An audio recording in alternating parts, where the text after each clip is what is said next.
General Hospital has delivered one of its most shocking and emotionally devastating storylines of the season.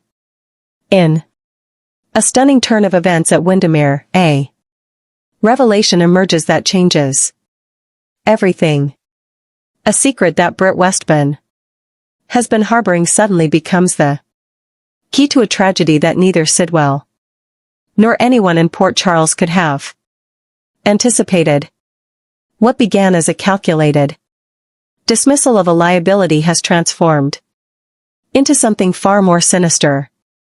A son's murder at the hands of his own father. All witnessed by someone who holds the devastating truth. The confrontation that changes everything. The tension at Windermere had been building for weeks. Britt Westman, the brilliant researcher with a complicated past, found herself entangled in Sidwell's dangerous operations once again. The ambitious scientist had brought her into his fold, offering her resources and a chance to continue research that had been interrupted. But as the operation progressed, cracks began to show, particularly in the form of Professor Henry Hank Dalton, a man who had proven to be more liability than asset. Sidwell and Britt had been discussing Dalton's incompetences, reckless behavior, his lies to the PCPD, and his willingness to destroy their carefully constructed laboratory to frame an innocent person. From Sidwell's perspective, Dalton had become expendable. The decision was made swiftly and without hesitation. When Dalton arrived at Windermere, intoxicated and aggressive, confronting Sidwell about their arrangement, the moment of reckoning had arrived. "I'm tired of your failure to make progress," Sidwell had declared coolly, his voice cutting through the air like a blade. "You're sloppy. You lie. And frankly, I don't need that kind of chaos in my operation." Dalton had begun to protest, to bargain, but his words fell on deaf ears. In a moment of chilling finality, Sidwell pulled a gun from seemingly nowhere and fired. The shot echoed through Windermere's halls, and Dalton crumpled to the ground. Britt gasped in horror, her eyes wide with shock at the sudden violence. It was brutal, swift, and utterly calculated, exactly the kind of thing Sidwell was capable of doing without a second thought. The secret that shatters everything. But Britt harbored a secret that she had not yet shared with Sidwell. After witnessing the shooting, after the initial shock had begun to fade, she knew she had to reveal what she had discovered. The weight of the truth pressed down on her as she looked at Sidwell's cold, satisfied expression. She had to tell him what she had learned about Dalton's true identity. A discovery that would unravel everything he thought he knew. "Sidwell," Britt said, her voice trembling as she broke the suffocating silence. "There's something you need to know. Something I found out about Dalton." Sidwell turned to her, his expression still hardened by the act he had just committed. What could possibly matter now? He asked dismissively. Britt took a deep breath, the weight of her words pressing against her chest. "I investigated Dalton's background. I dug into his past, his personal history, and what I discovered." She paused, searching his face for any sign of what his reaction might be. "Sid, well, Dalton wasn't who you thought he was. He wasn't just some expendable academic.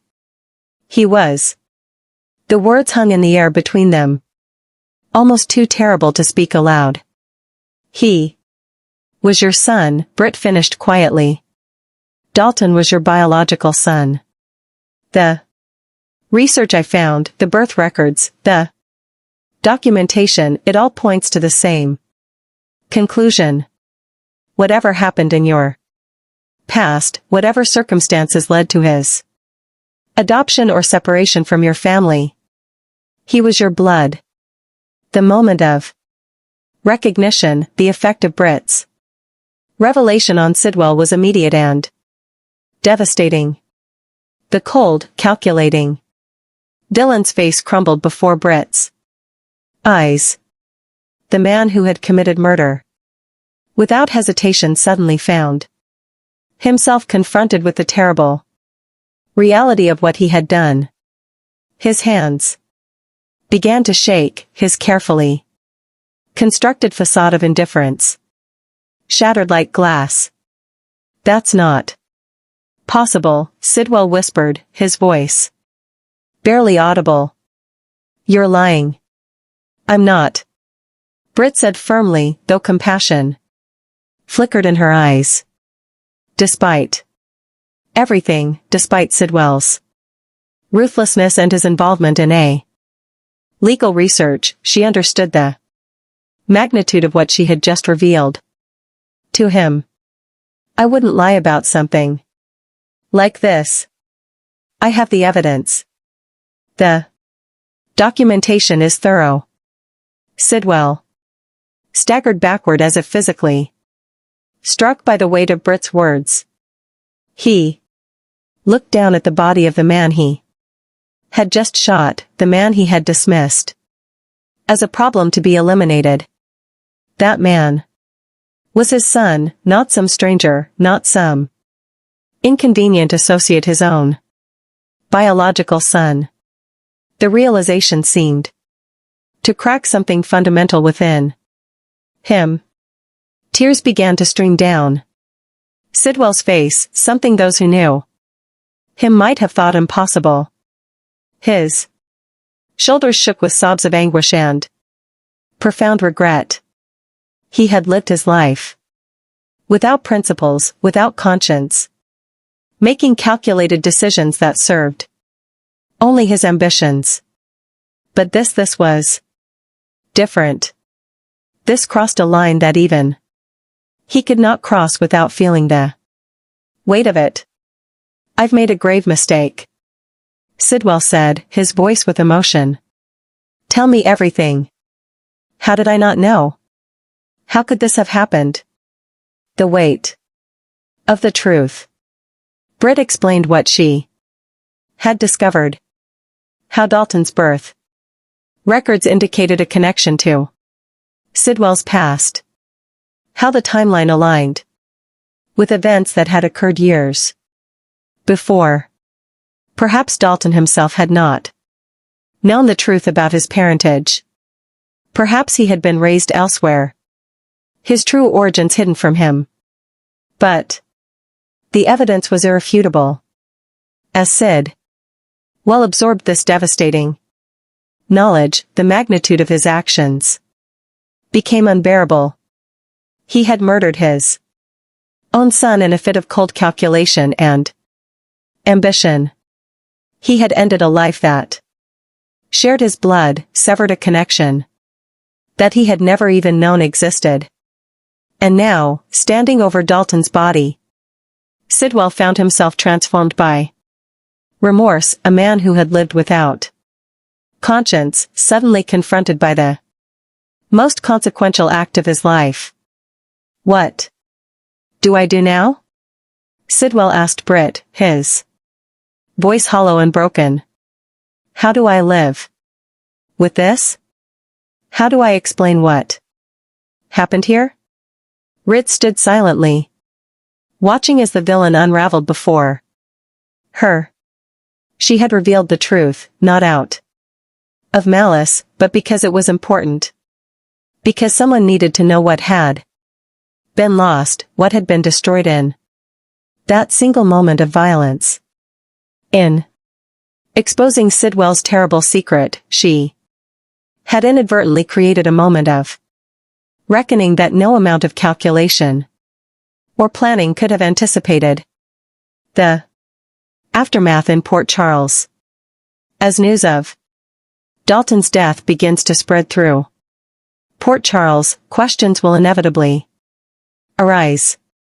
Laura discovers Dalton's body and finds herself in a precarious position as Sidwell attempts to frame her for the murder. Meanwhile, Britt must decide whether to reveal the truth about what happened at Windermere, knowing that her testimony could expose both Sidwell's crime and her own complicity in his operation. The emotional reverberations of this revelation will extend far beyond Windermere. Britt must contend with her own guilt at having witnessed this tragedy without intervention. Sidwell must grapple with the horrifying knowledge that he has committed patricide, however unknowing, and Port Charles must prepare for the chaos that will inevitably follow when the truth of Dalton's death and the circumstances that led to it finally comes to light. In this moment of dark revelation, General Hospital has delivered a powerful reminder of the consequences of unchecked ambition and moral compromise. Sidwell's punishment will not come from the legal system alone. It will come from his own conscience, from the unbearable weight of knowing that he destroyed the very connection he never had the chance to build. Next, we will learn about the fascinating behind-scenes mix-up that sent shock waves through the soap opera community and left fans breathlessly speculating about a potential crossover event that could have rewritten television history. The incident centers around beloved General Hospital veteran Nancy Lee Gran, whose seemingly innocent social media activity sparked a wildfire of rumors that had babies of both daytime and primetime dramas clinging to the edges of their seats with anticipation. The story began unfolding on a seemingly ordinary Wednesday afternoon when Nancy Lee Gran, the Emmy-winning actress who has embodied the complex and layered character of Alexis Davis on General Hospital for decades, took to her Instagram account with a post that would immediately set the internet ablaze.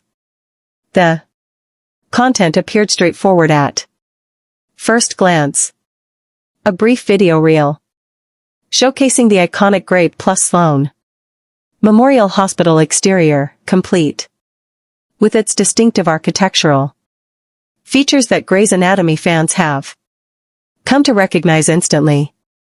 However, the absence of any explanatory caption created a perfect vacuum for speculation, and the soap opera community rushed to fill that void with their wildest dreams and most ambitious hopes.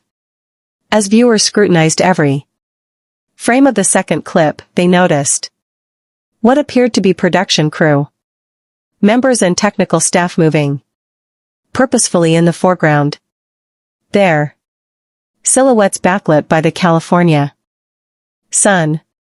The lighting, the angles, the very composition of the shot suggested something more than a casual tourist moment. It had the deliberate feel of behind-scenes footage, the kind networks typically release when promoting major storyline events or special cross-network collaborations. The audio component, when enhanced and replayed countless times by determined fans, revealed something even more tantalizing, a snippet of conversation where someone mentioned an email that had specifically directed Nancy to this exact location using what sounded like official production terminology. In the accompanying audio narration, Gran's distinctive voice could be heard recounting the experience with her characteristic wit and self-deprecating humor. She described finding herself standing before the famous hospital facade, the very building that has served as the backdrop for some of prime time's most devastating medical emergencies and heartbreaking character departures. Her tone carried a playful bewilderment as she joked about potentially being in the wrong place at the wrong time, perhaps mistakenly thinking she had been cast in the rival daytime serial that shares the same network parentage. This offhand comment, delivered with her trademark dried delivery, was interpreted by hopeful fans as a coy tease rather than the innocent musing it apparently was. The comment section beneath her post transformed into a digital town square where theories multiplied exponentially within minutes of the upload. One enthusiastic follower named Sarah_Masoan to 7 wrote, crossover, that would be amazing. My 2 favorite shows combined would literally break the internet and my heart simultaneously. Another devote going by the handle Grey Lover added, that would be fun if you did show up there. Imagine Alexis Davis walking into Grey Sloan as a patient with some mysterious illness that only Meredith Grey could diagnose. The drama would be legendary. The outpouring of support and excitement demonstrated just how hungry the audience was for this type of ambitious storytelling, with each comment building upon the last to create a crescendo of anticipation that spread across Twitter, Facebook, and various soap opera forums like wildfire. Through dry brush, the name confusion. Delving deeper into this tangled web of connections reveals a fascinating layer of complexity that might have subconsciously fueled the crossover speculation from the very beginning. The entertainment industry, particularly the soap opera world, has long been plagued by amusing cases of mistaken identity and name confusion.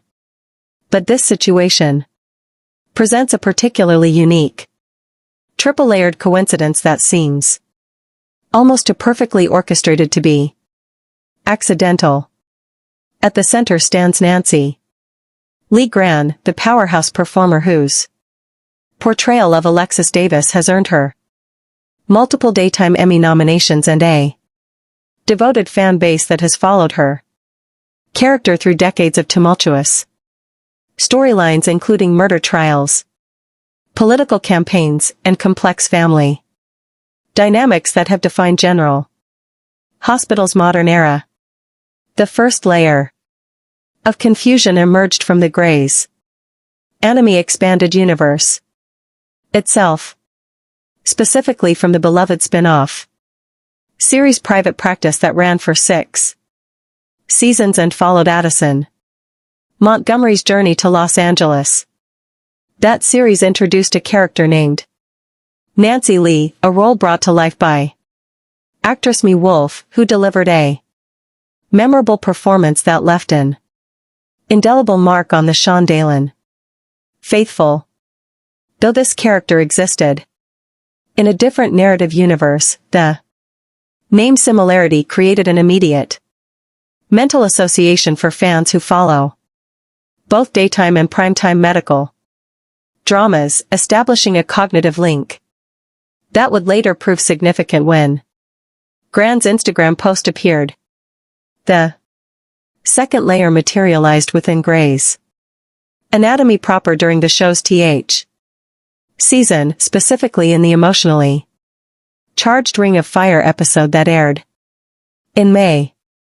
In that installment, a completely different performer named Nancy J. Lee appeared in a guest role of Cheryl, a patient whose storyline intersected with the main cast during a particularly dramatic surgical case.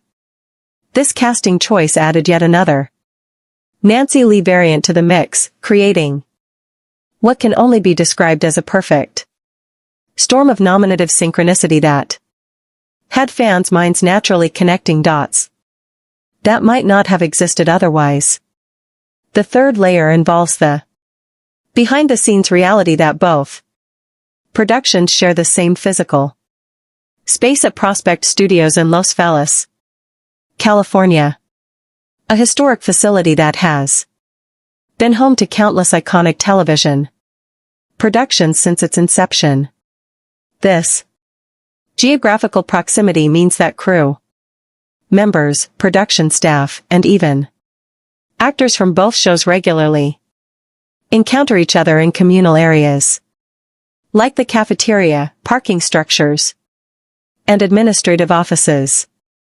The studio lot has become a melting pot of daytime and primetime talent where the line between these two television worlds blurs during lunch breaks and between takes, creating an environment where cross-pollination of ideas and casual fraternization is not just possible but practically inevitable.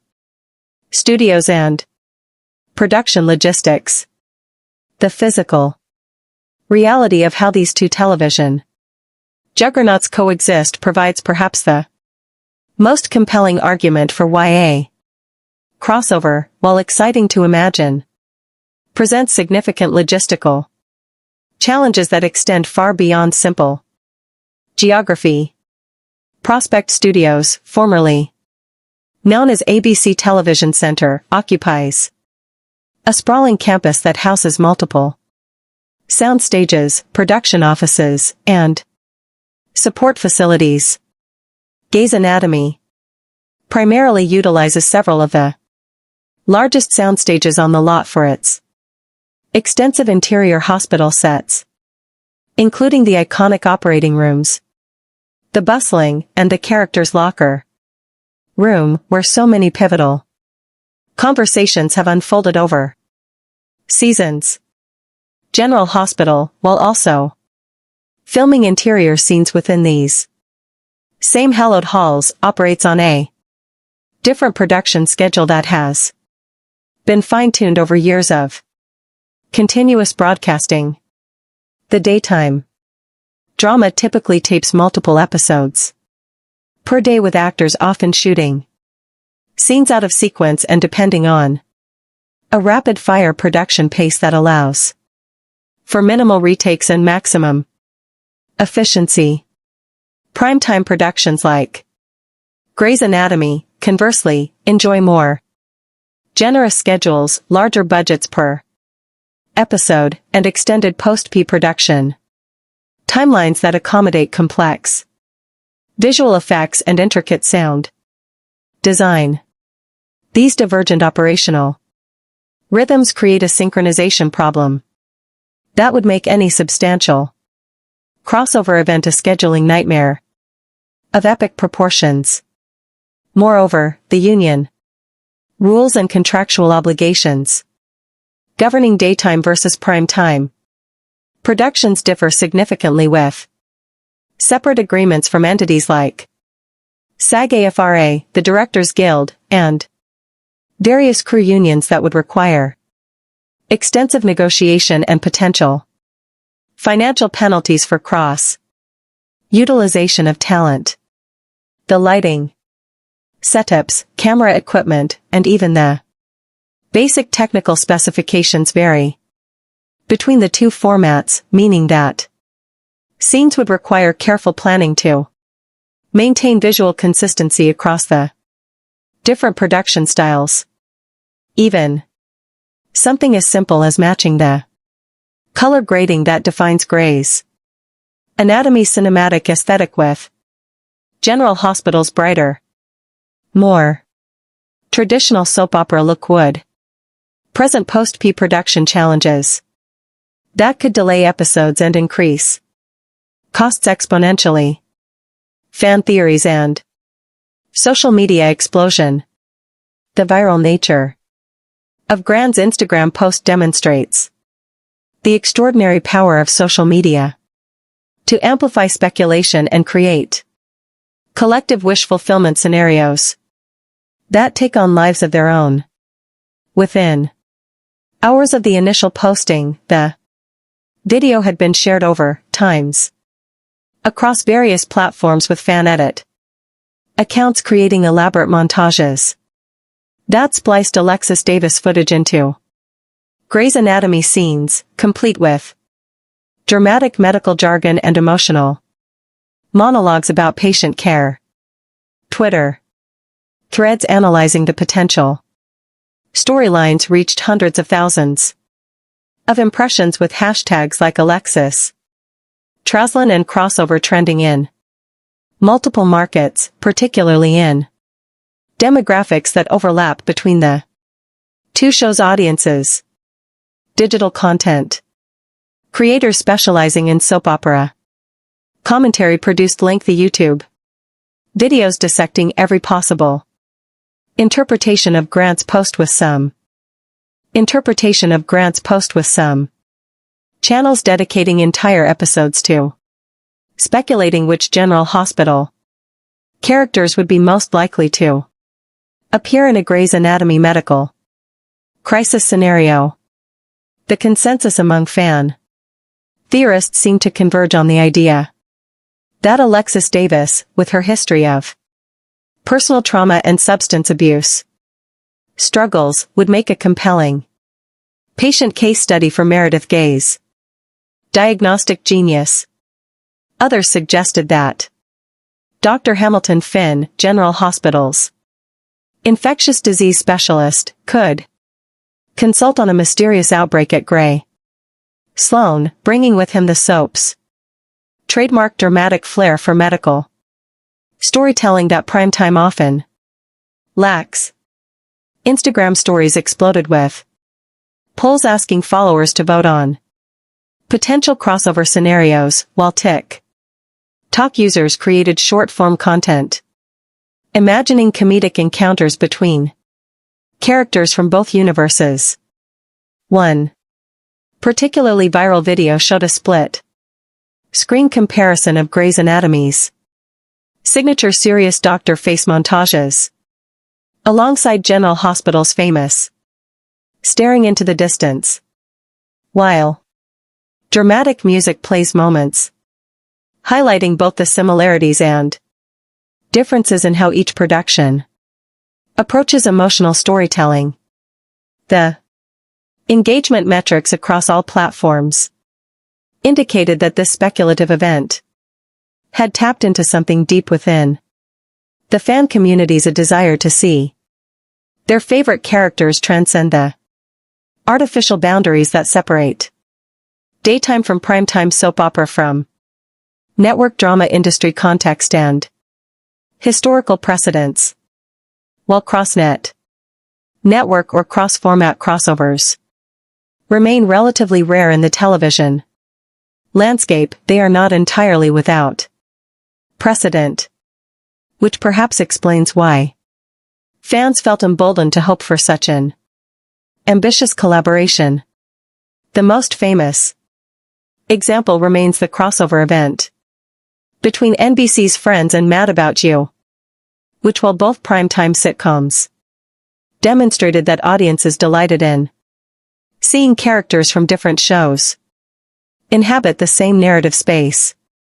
More recently, the Arrowverse on the CW perfected the art of the crossover, creating annual events that combine multiple superhero shows into cohesive storylines that spanned weeks and involved dozens of characters, setting a new standard for what ambitious television world-building could achieve.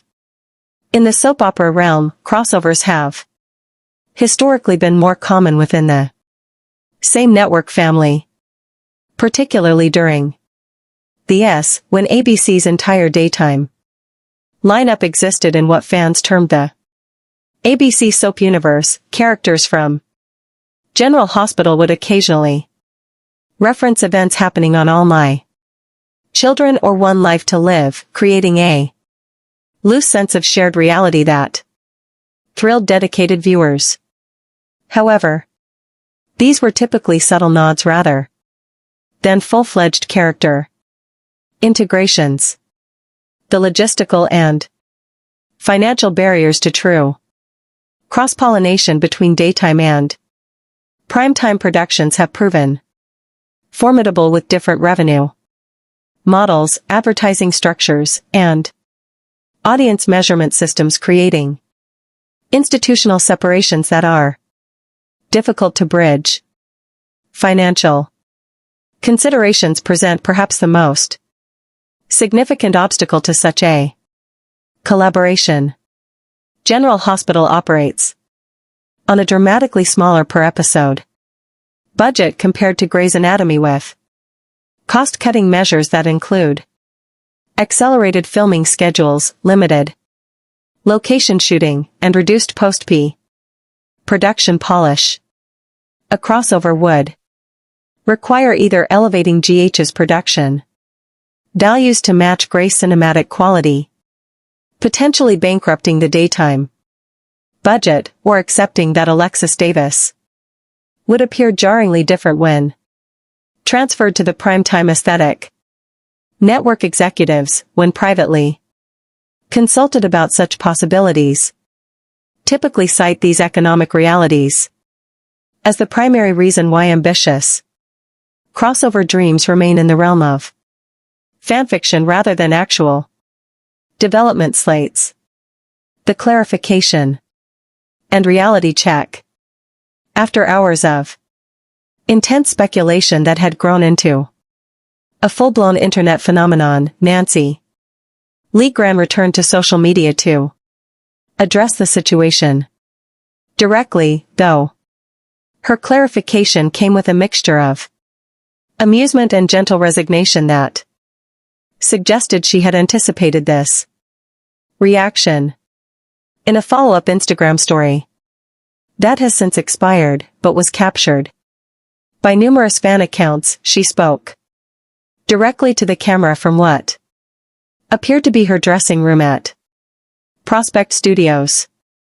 Her expression carried the weary amusement of someone who has navigated soap opera fan expectations for decades, understanding both the passion behind the speculation and the practical impossibility of what was being proposed. She explained succinctly, but with her characteristic wit, that she had simply wandered across the parking lot to the building that houses the Grey's Anatomy production offices, drawn there by what she described as official-looking paperwork that had been emailed to her regarding a routine studio matter. The Sloan Hospital sign, iconic to Grey's fans worldwide, had provided a moment of disorienting recognition that prompted her to share the experience with her followers. She emphasized that no grand crossover plans were secretly in development.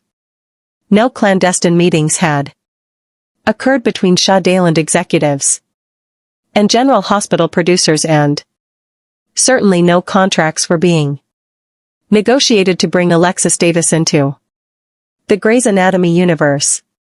Industry insider Len Carter, a veteran writer and producer who has worked extensively at Prospect Studios and commented on Gran's original post, corroborated her explanation with his own experience. He noted that the studio's layout often creates confusion even among seasoned professionals, recounting how he himself had once spent minutes wandering the wrong sound stage, convinced he was late for a General Hospital production meeting, only to find himself amidst Grey's Anatomy crew members preparing for a complex surgery scene. His comment, "Yep, saw them do that a few times when I was there, too. Thought I was in the wrong place," resonated with many production staff who liked and shared his observation, creating a secondary thread of discussion about the bizarre geography of television production facilities, future possibilities and dream scenarios. While The immediate crossover speculation has been thoroughly debunked. The incident has opened up fascinating conversations about what such a collaboration might theoretically look like if the stars align and the considerable obstacles could somehow be overcome. Soap opera journalists and television critics have begun drafting hypothetical storylines that would integrate General Hospital's Port Charles universe with Grey's Anatomy Seattle setting in ways that respect both shows' established mythologies while creating something legitimately fresh and exciting for combined audiences. One particularly compelling scenario involves Alexis Davis traveling to Seattle for a medical conference on healthcare law, only to suffer a sudden collapse that lands her in the care of Meredith Gay's diagnostic team.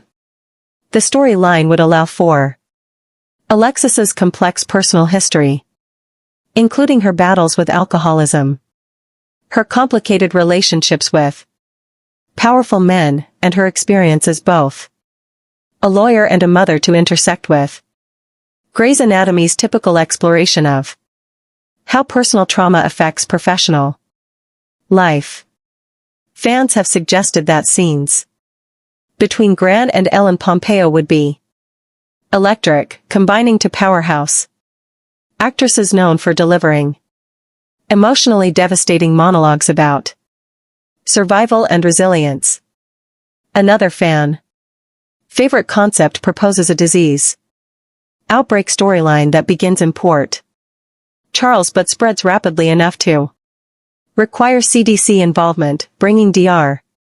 Hamilton Finn into contact with Grace Sloan's infectious disease specialists. This scenario would leverage General Hospital's willingness to embrace slightly more sensational medical storylines while allowing Grey's Anatomy to maintain its more grounded, realistic approach to medicine. The two crossover event could alternate episodes between shows, with the GH episodes focusing on the local impact and personal drama, while Grey's episodes tackle the broader medical and ethical implications from a research and treatment perspective. These dream scenarios, while pure fantasy, demonstrate the deep affection audiences hold for both productions and their desire to see boundaries between television formats become more porous. The Instagram incident, brief as it was, tapped into a latent hunger for innovative storytelling that transcends traditional silos until the day when network executives, producers, and union representatives can solve the logistical puzzle that prevents such collaborations. Fans will have to content themselves with social media posts that momentarily blur the lines between their favorite fictional worlds.